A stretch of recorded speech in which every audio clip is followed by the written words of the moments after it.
Ya no te pesa, amor. De la gente querida, andamos por aquí con mi familia. Andamos en Disney. Les voy a mostrar un chincito, ¿ok? Un chincito para que ustedes vean dónde estamos. Está muy lindo el paseo, Ay, quedó la mitad de la cara del Sabri. Quedó la mitad. Aquí vamos, Santiago, la nena, Sarita, Rápido. la hijita de Santiago.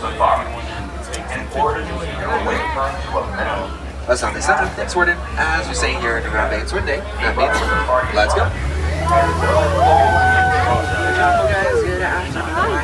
It's Christian Obvious Fire Tour again today as we journey into the Harambe Wildlife Preserve. If you guys look above your heads, there is an animal spotting guide. So if you guys see an animal up there that I do not, please let me know. We may not see every single one of those animals up there due to migration patterns, but we do tend to have some pretty good luck.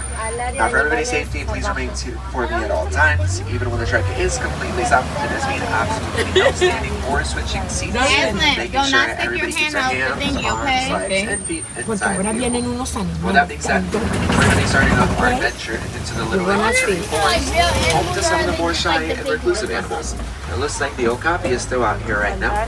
Over here on the right-hand side, she has a reddish-brown color on her coat with black and white stripes on her legs. It looks like she's wearing zebra pants. A lot of people think Grasslands, right here. They're related to the zebra, but they're not. The okapi's only known relative is the giraffe. And what they have in common with the giraffe is the bone structure inside of their faces and a prehensile tongue. So that big fancy word just means they have a very long tongue that allows them to grab the leaves off the trees. It's actually about 18 inches in length. If you look over to your right, up there on the hill, there's the greater kudu. They have that tan color to the coat when both laying down.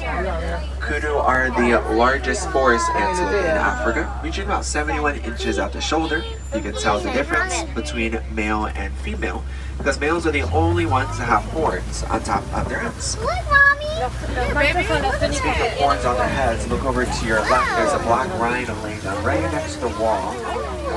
Mira, mira donde está el rinoceronte. El rinoceronte, mira. Allá está, mira al fondo. ¿No lo puedes ver?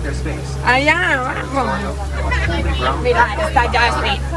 Vaya, ven. I saw something over there. Exactly. Lungs have a really pretty color Mira, mira. They're also nicknamed the ghosts of the forest. That's because they're rarely ever seen out in the wild, so it's pretty cool to see them today. Both males and females have horns on their heads that are curved towards their backs instead of sticking straight up. That allows them to run through the forest without getting their horns caught between any of the tree branches or bushes. On the left, two birds that are black and white. They're saddle-billed storks. They get their name from the saddle shape that they have on their beaks. You can also tell the difference between a male and female, because males have brown eyes and females have yellow eyes. We did just leave the forest. Now we're heading into a region of Africa with a little bit more water. This region we're entering is called the Safi River. And the Safi River is home to some of the more aquatic animals like hippos and crocodiles. So keep your eyes focused on the water, because hippos like to spend a majority of their day under it. And right there on the right, kind of in the corner, there's one there. If you can't really see that one, there's probably going to be a whole group of them up ahead as well.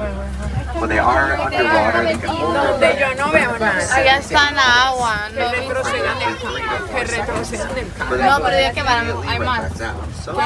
Hay más. Pero que siempre están en la agua. There's a few more hippos up ahead. We'll get there in just a second. Here on the left, these birds on the right, the white ones with the gray feathers, they're called pink-back pelicans. They get their name from the pink coloration that they get on their backs. They also have a really large wingspan that when fully expanded, it's about 8 to 9 feet wide. Right here on the left, you can see the hippo right there next to the island. A group of hippos is also Míralo ahí, el hipopótamo, use a variety of vocalizations to communicate with each other. The louder the song of the hippo, the more dominant they're going to be.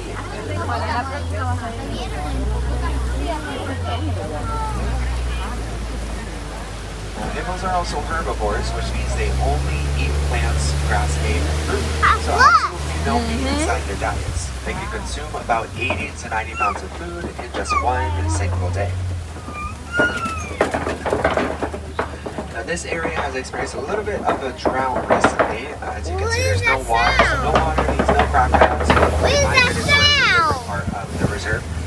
If you really wanted to see a crocodile over in Dinoland, USA, on the other side of the park, there's the American crocodile.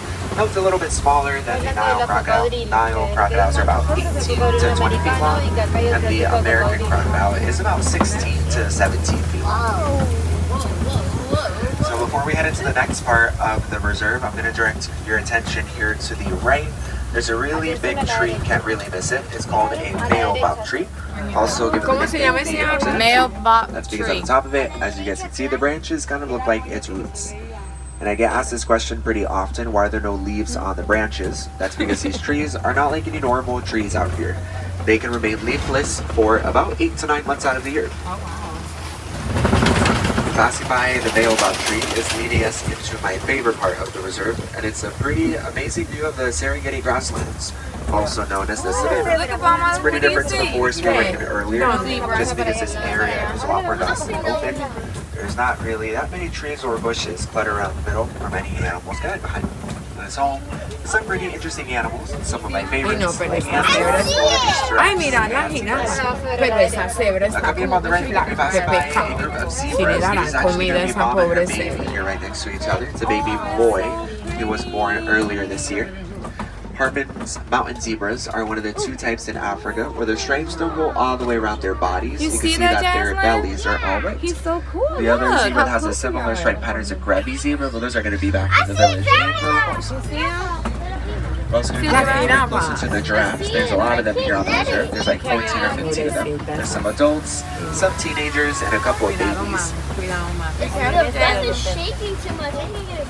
You see the giraffe, Jasmine?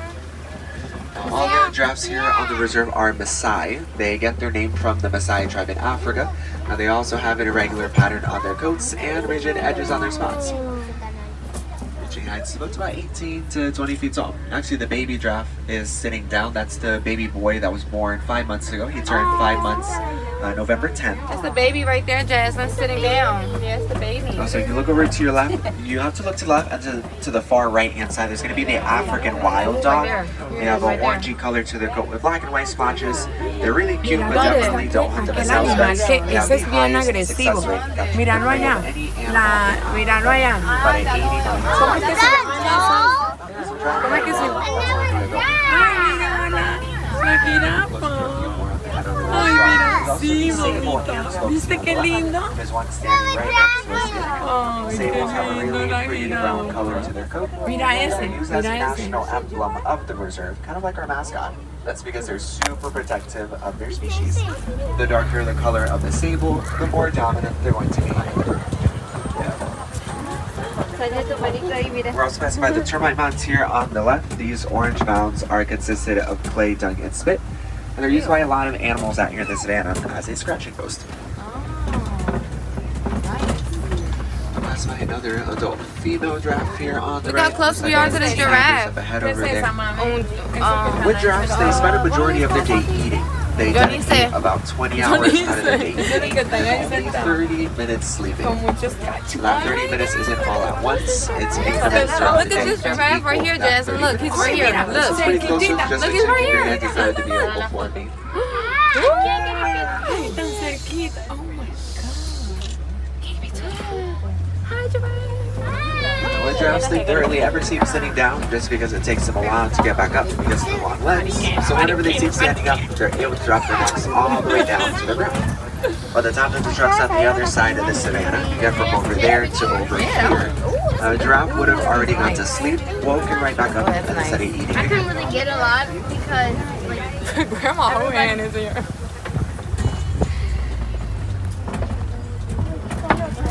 Up ahead, there's going to be a couple more wildebeest. Looks like you can see some Yankoli cattle over there as well. Yankoli cattle are these bull-looking animals with really big horns. So there's a couple of them laying down over there.